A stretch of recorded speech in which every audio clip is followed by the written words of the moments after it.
મધ્ય પૂર્વમાં વધતા તણાવ અને હોર્મુઝ સ્ટ્રેટ પર સર્જાયેલા સંકટ વચ્ચે ભારત માટે એક મહત્વના સમાચાર સામે આવ્યા છે. ઈરાને ભારતીય ધ્વજવાળા 2 જહાજો શિવાલિક અને નંદાદેવીને હોર્મુઝ સ્ટ્રેટમાંથી પસાર થવાની મંજૂરી આપી છે. આ બંને જહાજો હાલ ભારત તરફ આગળ વધી રહ્યા છે. Ministry of port, shipping and વોટરવેઝના જણાવ્યા મુજબ આ બંને જહાજોમાં મળીને આશરે 92,700 મેટ્રિક ટન એલપીજી ગેસ ભરેલો છે.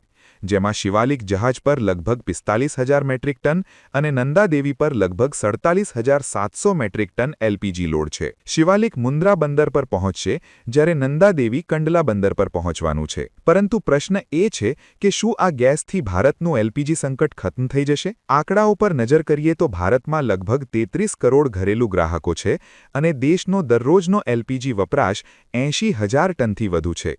આવી સ્થિતિમાં આ બંને જહાજોમાં આવેલ ગેસ માત્ર 1 થી 1.5 દિવસનો જ પુરવઠો પૂરો કરી શકે છે. આ ઉપરાંત ફારસની ખાડી વિસ્તારમાં હજુ પણ 22 ભારતીય જહાજો ફસાયેલા હોવાનું જાણવા મળ્યું છે, જે હોર્મુઝ સ્ટ્રેટમાંથી બહાર નીકળી શક્યા નથી. સાથે જ એક ત્રીજું જહાજ જગ લાડકી પણ આશરે 80,800 ટન કાચું તેલ લઈને ભારત તરફ આવી રહ્યું છે. જો કે સકારાત્મક વાત એ છે કે ભારતમાં પોતાનું એલપીજી ઉત્પાદન પણ વધી રહ્યું છે.